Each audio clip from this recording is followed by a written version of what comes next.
प्रिय विद्यार्थियों, आज मैं आपको सर्दियों के मौसम में बसे बंगाल के एक छोटे से गांव की एक बहुत ही भावनात्मक और अर्थपूर्ण कहानी सुनाने जा रही हूँ। यह कहानी केवल भोजन के बारे में नहीं है, बल्कि सपनों, गरीबी, आत्मसम्मान और त्याग के बारे में है। अक्सर हम सोचते हैं कि खुशी अच्छे भोजन खाने या अच्छे कपड़े पहनने से मिलती है, लेकिन यह कहानी हमें सिखाएगी कि सच्ची खुशी प्रेम, एकता और आत्मसम्मान से आती है। कृपया ध्यान से इस कहानी को सुनिए।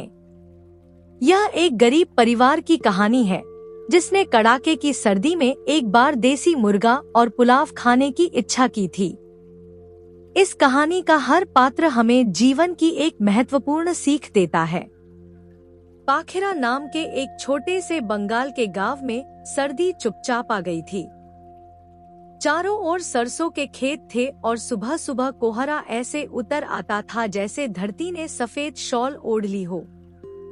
संकरी कच्ची पगडंडियां, फूस की झोपड़ियां और ऊंचे खजूर के पेड़ सब कोहरे में लिपटे रहते, मानो धरती के मौन पहरेदार हों।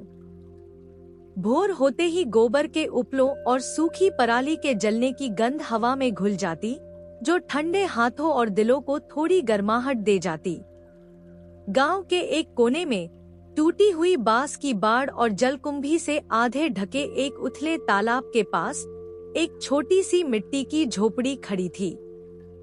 उसकी दीवारें बूढ़ी त्वचा की तरह फटी हुई थी और छत प्लास्टिक की चादरों और सूखे ताड़ के पत्तों से पैबंद लगी सर्द हवा चलने पर धीरे धीरे सरसराती थी।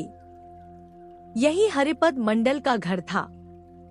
हरिपद 40 के शुरुआती वर्षों का दुबला पतला आदमी था। उसके गाल धंसे हुए थे और आंखों में थकान थी, ऐसी थकान जिसने बहुत सी भूखी रातें देखी थी। कभी वह मजबूत खेतमजदूर हुआ करता था, लेकिन बरसों की मेहनत ने उसकी कमर को थोड़ा आगे झुका दिया था। सर्दियों में उसकी पुरानी शॉल ठंड से मुश्किल से ही बचा पाती थी। फिर भी हर सुबह सूरज निकलने से पहले वह उसे कंधों पर कसकर लपेट लेता और किसी के खेत में काम मिलने की उम्मीद में बाहर निकल पड़ता। घर के भीतर उसकी पत्नी कंचन, 12 साल की बेटी प्यू और 8 साल का बेटा बाबलू रहते थे। कंचन एक शांत स्वभाव की स्त्री थी। उसकी आंखें तेज थी और हाथ खुरदरे। ठंडे तालाब के पानी में बर्तन धोते धोते उसकी उंगलियां फट गई थी और नाखूनों पर हमेशा राख और मिट्टी के दाग रहते थे। फिर भी उसकी आंखों में दया बाकी थी, वह दया जो बिना शिकायत दर्द सहने से जन्म लेती है। उस सुबह कंचन सबसे पहले उठी। उसने चूल्हे की बुझती हुई आग में धीरे धीरे फूंक मारी ताकि अंगारे फिर से जिंदा हो जाए। लपटें कमजोर सी टिमटिमाई। उसने कुछ सूखी टहनियां डाली और पास बैठकर हाथ सेंकने लगी। चावल बहुत कम बचे थे, बस एक ही समय के खाने भर। उसने उन्हें बहुत सावधानी से नापा। टीन के कटोरे में गिरते हर दाने के साथ उसका दिल बैठता चला गया। बस इतना ही, वह बुदबुदाई। कोने में प्यू अपनी पतली रजाई के नीचे करवट बदलने लगी। माँ, उसने धीमे से पुकारा। हाँ बेटी, कंचन ने आवाज में जबरदस्ती की खुशी घोलते हुए कहा। आज रविवार है? हाँ, प्यू हल्का सा मुस्कुराई। रविवार अलग होते थे। भले ही खास खाना न मिले, लेकिन कम से कम उसके पिता ज्यादा देर घर रहते। न भोर में जल्दी निकलना, न खाली हाथ लौटने की जल्दी। बाबलू भी उठ बैठा। उसके बाल बिखरे थे और आंखें आधी खुली। माँ, आज चिकन है? उसने अचानक पूछा। कंचन ठिठक गई। चिकन शब्द हवा में किसी अधूरी प्रार्थना की तरह लटक गया। वह तुरंत मुंह फेरकर चूल्हे को चलाने का बहाना करने लगी। नहीं बाबा, चावल और नमक खाओ। चिकन तो त्योहारों में होता है। बाबलू का चेहरा उतर गया। लेकिन रतन के घर कल चिकन बना था उसने मासूमियत से कहा। उसकी खुशबू हमारी गली तक आई थी। कंचन ने गला कसते हुए कहा, हाँ, शायद किसी का जन्मदिन रहा होगा। प्यू घुटनों को सीने से लगाकर बैठ गई। वह समझने की उम्र में थी। 12 साल की जिंदगी में उसने देसी चिकन और पुलाव बस 2 बार खाया था। एक बार बहुत छोटी थी तब, और दूसरी बार किसी दूर के रिश्तेदार की शादी में, जहां उन्हें दया से बुलाया गया था। लेकिन सर्दियां इच्छाओं को और तेज कर देती हैं। ठंडी सुबह भूख को चुभने लगती हैं। खुशबुएं दूर तक फैलती हैं। जब भी किसी अमीर घर में चिकन बनता, उसकी खुशबू बेरहमी से गरीब गलियों में तैराती। हरिपद हाथ रगड़ता हुआ घर में दाखिल हुआ। आज काम मिला? कंचन ने धीमे से पूछा। उसने सिर हिला दिया। फसल कट चुकी है। शायद कल कोई मेड मरम्मत के लिए बुलाए। बाबलू अपने पिता के पैरों को घूरने लगा। बाबा, क्या देसी मुर्गियों को सर्दी लगती है? हरिपद ने फीकी मुस्कान के साथ कहा। हाँ बाबा, इसलिए वे एक दूसरे के पास सटकर रहती हैं। बाबलू ने थोड़ा सोचा। तो फिर शायद वे सर्दियों में खाए जाना नहीं चाहती होंगी। कंचन ने मुंह फेर लिया ताकि बच्चे उसकी आंखों में उमड़ आए आंसू न देख लें। उन्होंने खाना खाया, सादा चावल, नमक और हरी मिर्च। न दाल न सब्जी। चावल मुंह में भारी और बेस्वाद लग रहे थे। बाहर सूरज धीरे धीरे ऊपर आया और कोहरा पिघलने लगा। गांव जाग उठा। बच्चे स्कूल बैग लेकर दौड़े। महिलाएं पानी के घड़े उठाए चली। कहीं दूर मसाले पीसने की आवाज आई। और तभी देसी चिकन के सरसों के तेल में तलने की तीखी खुशबू। वह तालाब पार कर जमींदार के घर से आई। बाबलू ने हवा सूंघी। माँ, खुशबू। प्यू ने आंखें बंद कर ली। हरिपद का पेट दर्द से ऐंठ गया। वह खुशबू सिर्फ खाना नहीं थी, वह गर्माहट थी, उत्सव था, तृप्ति थी। शाम को कंचन ने जल्दी दिया जला दिया। सर्दियों की रातें जल्दी उतर आती हैं। हरिपद चूल्हे के पास बैठकर हाथ सेंकने लगा। हरिपद, कंचन ने हिचकिचाते हुए कहा, पौष संक्रांति आने वाली है। उसने सिर हिलाया। हाँ, सब लोग कुछ खास बनाते हैं। वह चुप रहा। कंचन ने हिम्मत जुटाई। बस एक बार, अगर हम बच्चों के लिए देसी चिकन और पुलाव खा पाते। ये शब्द भारी थे। हरिपद आग में ताकता रहा। देसी चिकन एक दिन की मजदूरी से भी ज्यादा का होता है, उसने धीरे से कहा। और चावल, मसाले, पैसा कहाँ से आएगा? मुझे पता है, कंचन फुसफुसाई। लेकिन सर्दियों की इच्छाएं तर्क नहीं मानती। उस रात प्यू और बाबलू एक पतली रजाई में सटेस्टे लेटे। दीदी, बाबलू ने धीमे से पूछा, क्या तुमने कभी चिकन पुलाव खाया है? हाँ, प्यू ने नरमी से कहा। कैसा लगता है? अंधेरे में प्यू मुस्कुराई। खुशी जैसा। बाबलू ने रजाई कसकर पकड़ ली। मैं भी एक बार खुशी खाना चाहता हूँ। बाहर बांसों के बीच हवा कराहती हुई चली। चांद फीका और दूर चमक रहा था। हरिपद जागता रहा, छत की दरारों को घूरता हुआ। एक पिता का दिल बहुत नाजुक होता है। वह तब नहीं टूटता जब वह खुद भूखा हो, बल्कि तब टूटता है जब वह अपने बच्चों के सपनों को भोजन नहीं दे पाता। और उस रात पाखिरा गांव की जमा देने वाली ठंड में एक छोटी मगर ताकतवर इच्छा ने जन्म लिया। ऐसी इच्छा जो त्याग मांगेगी, साहस मांगेगी और किसी भी दावत से कहीं गहरी सीख देगी। पाखिरा गांव पर सर्दियों की धूप देर से निकली। उसकी गर्माहट कमजोर और अनिश्चित थी। कच्ची पगडंडियों के किनारों पर अब भी पाला जमी हुई थी और तालाब शीशे की तरह चमक रहा था। हरिपद भोर से पहले ही घर से निकल पड़ा। ठंडी हवा में उसकी सांस साफ दिखाई दे रही थी।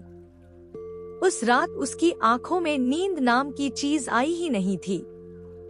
वह इच्छा अब उसके सीने में गहराई से बैठ चुकी थी। देसी चिकन और पुलाव, न कोई ऐश, न कोई लालच, बस एक गरम भोजन जो उसके बच्चों की यादों में हमेशा के लिए बस जाए। वह बरगद के पेड़ के पास चाय की दुकान की ओर चल पड़ा, जहां हर सुबह मजदूर इकट्ठा होते थे, इस उम्मीद में कि कोई उनका नाम पुकार ले। उसकी चप्पलें बहुत घिस चुकी थी। ठंड उनके आर पार उसके पैरों की हड्डियों तक उतर रही थी। हरिपद, दूसरे मजदूर निताई ने पुकारा। आज कोई काम मिला? हरिपद ने सिर हिलाया। ढूंढ रहा हूं। निताई ने गहरी सांस ली। सर्दी बेरहम होती है। खेत सो जाते हैं, पेट नहीं। दोनों चुपचाप सड़क की ओर देखते रहे। एक अमीर किसान साइकिल पर गुजरा। उसने मोटी शॉल लपेट रखी थी, नजरें सीधी आगे थी। वह रुका नहीं। हरिपद तब तक खड़ा रहा जब तक धूप पूरी तरह निकल नहीं आई।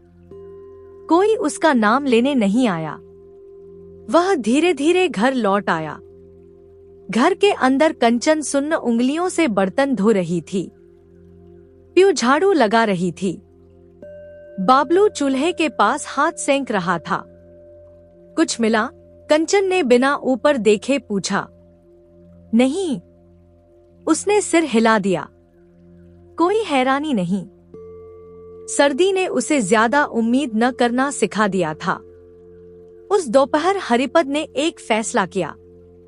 उसने पीतल का छोटा सा लोटा निकाला जो उसकी माँ की आखिरी निशानी था और उसे पुराने कपड़े में लपेट लिया। कंचन चुपचाप देखती रही। इसे बेचोगे? उसने धीमे से पूछा।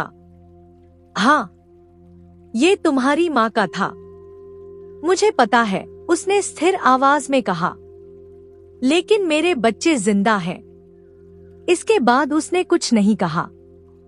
हाट बाजार में पीतल के दुकानदार ने लोटे को देखा, घुमाया, नाखून से ठक ठक किया। पुराना है, दबा हुआ भी, उसने कहा।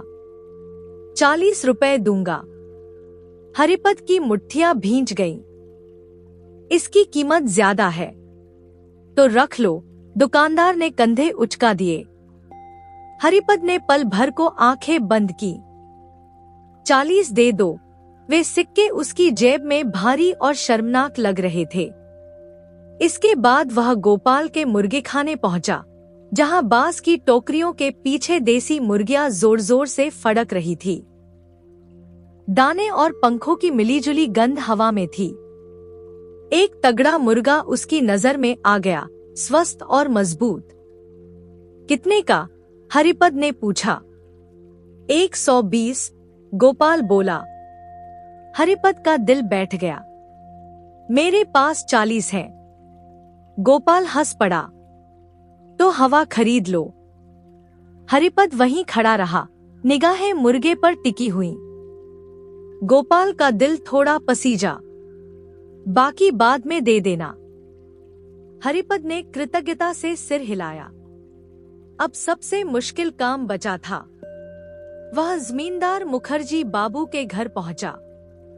ऊंचे फाटक नीले रंग से रंगे थे। हरिपद टोपी हाथ में लेकर बाहर खड़ा रहा। मुखर्जी बाबू शॉल संभालते हुए बाहर आए। क्या है बाबू? थोड़े पैसे चाहिए, हरिपद ने हल्का सा झुककर कहा। काम मिलते ही लौटा दूंगा। मुखर्जी भौहें चढ़ाकर बोले। कितने? 80 रुपए। किस लिए? हरिपद हिचकिचाया। खाने के लिए। मुखर्जी ने तिरस्कार से मुस्कुराया। तुम लोग हमेशा खाने के लिए ही उधार लेते हो। कोई अनुशासन नहीं। लौटा दूंगा, हरिपद ने फिर कहा।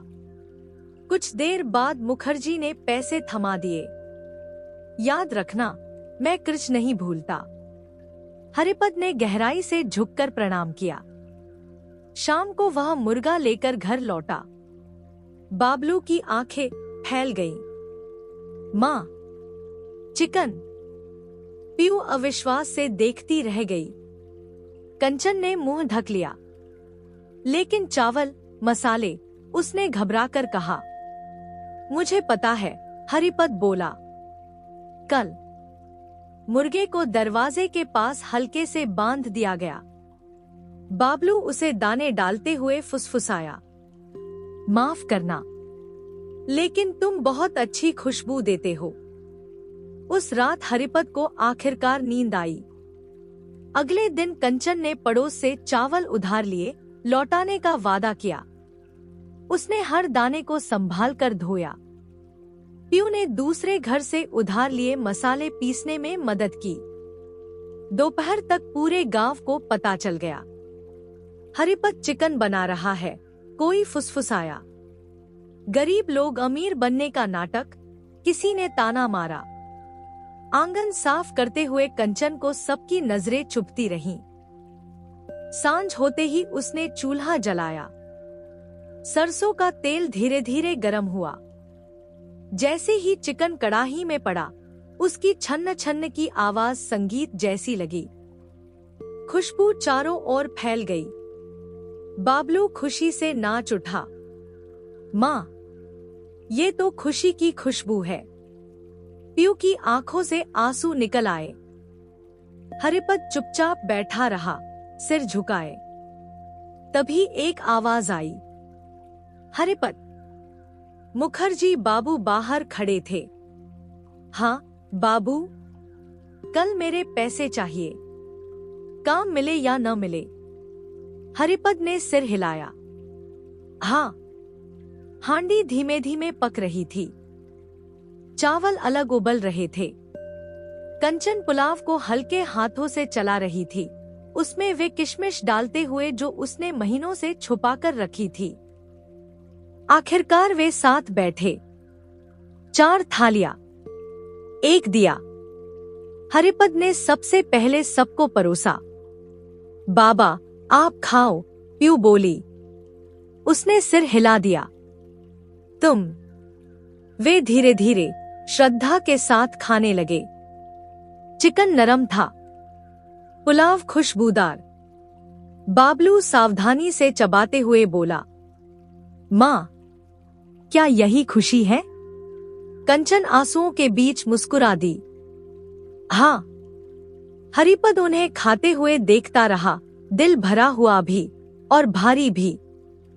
उस रात बहुत सी सर्दियों के बाद उनके घर में भूख चैन से सोई। लेकिन बाहर सर्दी धैर्य से इंतजार कर रही थी, अपने अगले सबक को सीने से लगाए हुए। पाखिरा गांव में सर्दी और गहरी हो गई थी। भोज के बाद की रात असामान्य रूप से शांत थी। चूल्हे के पास रखा बर्तन खाली था, धुला हुआ, उल्टा रखा हुआ। देसी मुर्गे की खुशबू अब भी हल्के हल्के घर में तैर रही थी, राख और धुएं की महक में घुली हुई। कई दिनों बाद पहली बार बाबलू बिना भूख से सिकुड़े शांति से सो रहा था। पीयू ने अपने सपनों में गर्माहट और उजाला देखा। हरिपद जागता रहा। मुखर्जी बाबू के शब्द उसके कानों में गूंजते रहे। कल सुबह कठोर होकर आई। कोहरा और भी घना था, हवा और ठंडी। हरिपद ने अपनी शॉल कसकर लपेटी और भोर से पहले घर से निकल पड़ा। आज उसे काम हर हाल में ढूंढना था। बरगद के पेड़ के नीचे मजदूर चुपचाप खड़े थे। चेहरों पर पीली थकान थी, हाथ फटे हुए थे। कोई ज्यादा बात नहीं कर रहा था। घंटे बीत गए, कोई नहीं आया। सूरज और ऊपर चढ़ता गया, निष्क्रिय, बेरहम। हरिपद का पेट सिकुड़ गया, भूख से नहीं, डर से। दोपहर तक मुखर्जी बाबू का नौकर आ पहुंचा। हरिपद, बाबू ने पैसे मांगे हैं। हरिपद ने सिर हिलाया और उसके पीछे चल पड़ा। मुखर्जी बाबू लकड़ी की कुर्सी पर बैठा चाय पी रहा था। पैसे? उसने सपाट आवाज में पूछा। आज काम नहीं मिला, हरिपद ने धीमी आवाज में कहा। एक दिन और। मुखर्जी बाबू ने कप जोर से मेज पर पटक दिया। तुम गरीब लोग खाना तो जानते हो, पैसे चुकाना नहीं। मैं चुका दूंगा, हरिपद बोला। कसम से। मुखर्जी आगे झुका। तो मेरे यहाँ काम करो। जब तक कर्ज नहीं उतरता कोई मजदूरी नहीं मिलेगी। हरिपद ने सिर झुका लिया। हाँ, उस दिन उसने मेंढे ठीक की, गौशालाएं साफ की, बोरे ढोए। उसकी पीठ दर्द से चिल्ला रही थी। उसके हाथों से खून रिस रहा था। रात को जब वह घर लौटा, कंचन ने उसकी हालत देखी और बिना कुछ कहे सब समझ गई। हफ्तों तक हरिपद बिना मजदूरी के काम करता रहा। खाना फिर से सादा हो गया, चावल, नमक, कभी कभी उबली साग। लेकिन कुछ बदल चुका था। बच्चों ने शिकायत नहीं की। एक शाम बाबलू बोला, माँ, मुर्गा बहुत स्वादिष्ट था, लेकिन मुझे चावल भी अच्छे लगते हैं। पीयू ने सिर हिलाया। हाँ, हम सब साथ बैठे थे, वही खास था। कंचन की आंखें भर आईं। एक रात हरिपद थकान से गिर पड़ा। पूरा गांव इकट्ठा हो गया। पड़ोसी मदद कर रहे थे और मुखर्जी दूर खड़ा चुपचाप देख रहा था। पहली बार उसके दिल में शर्म ने जगह बनाई। कुछ दिनों बाद उसने हरिपद को बुलाया। काफी हो गया, उसने रूखेपन से कहा। अपनी मजदूरी ले लो। हरिपद ने झुककर कहा, धन्यवाद। धीरे धीरे वह सर्दी बीत गई। सालों बाद पीयू को मुर्गे का स्वाद याद नहीं रहेगा। उसे याद रहेंगी उसके पिता की थकी हुई हथेलियां, जो हमेशा उसे पहले परोसती थी। बाबलू बड़ा होकर यह समझेगा कि खुशी सिर्फ खाने में नहीं, बल्कि उस प्यार में है जो थाली में सलीके से परोसा जाता है। कहानी की सीख असल अमीरी इस बात में नहीं है कि हम क्या खाते हैं, बल्कि इस बात में है कि हम अपने प्रियजनों के लिए क्या त्याग करने को तैयार हैं। एक भोजन पेट भर सकता है, लेकिन सम्मान, प्रेम और एकता आत्मा को हमेशा के लिए गर्म रखते हैं। प्रिय विद्यार्थियों, अब आपने हरिपद और उसके परिवार की कहानी सुन ली है। यह कहानी हमें याद दिलाती है कि माता पिता अक्सर अपने बच्चों की मुस्कान के लिए अपने दुख छुपा लेते हैं। हरिपद का त्याग यह सिखाता है कि प्रेम ही संसार की सबसे बड़ी संपत्ति है। आइए हम यह बात हमेशा याद रखें। भोजन एक दिन की भूख मिटाता है, लेकिन प्रेम, एकता और त्याग हमारे हृदय में हमेशा के लिए बस जाते हैं। जब भी आप भोजन करें, उन लोगों को याद करें जिनके पास भोजन नहीं है। और जब भी आप कोई सपना देखें, मेहनत और ईमानदारी का महत्व कभी न भूलें। यदि आपने इस कहानी से कुछ सीखा है, तो उसे अपने दैनिक जीवन में अपनाने की कोशिश करें। दयालु बने, संवेदनशील बने और एक अच्छा इंसान बने।